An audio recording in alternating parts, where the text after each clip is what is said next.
Rồi. Bay cao lên.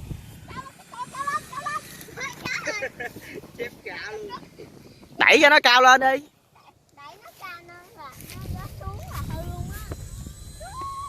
Quá vui vậy. Đứng chỗ rồi đó, đứng chỗ rồi đó, bay lái ngược qua lại.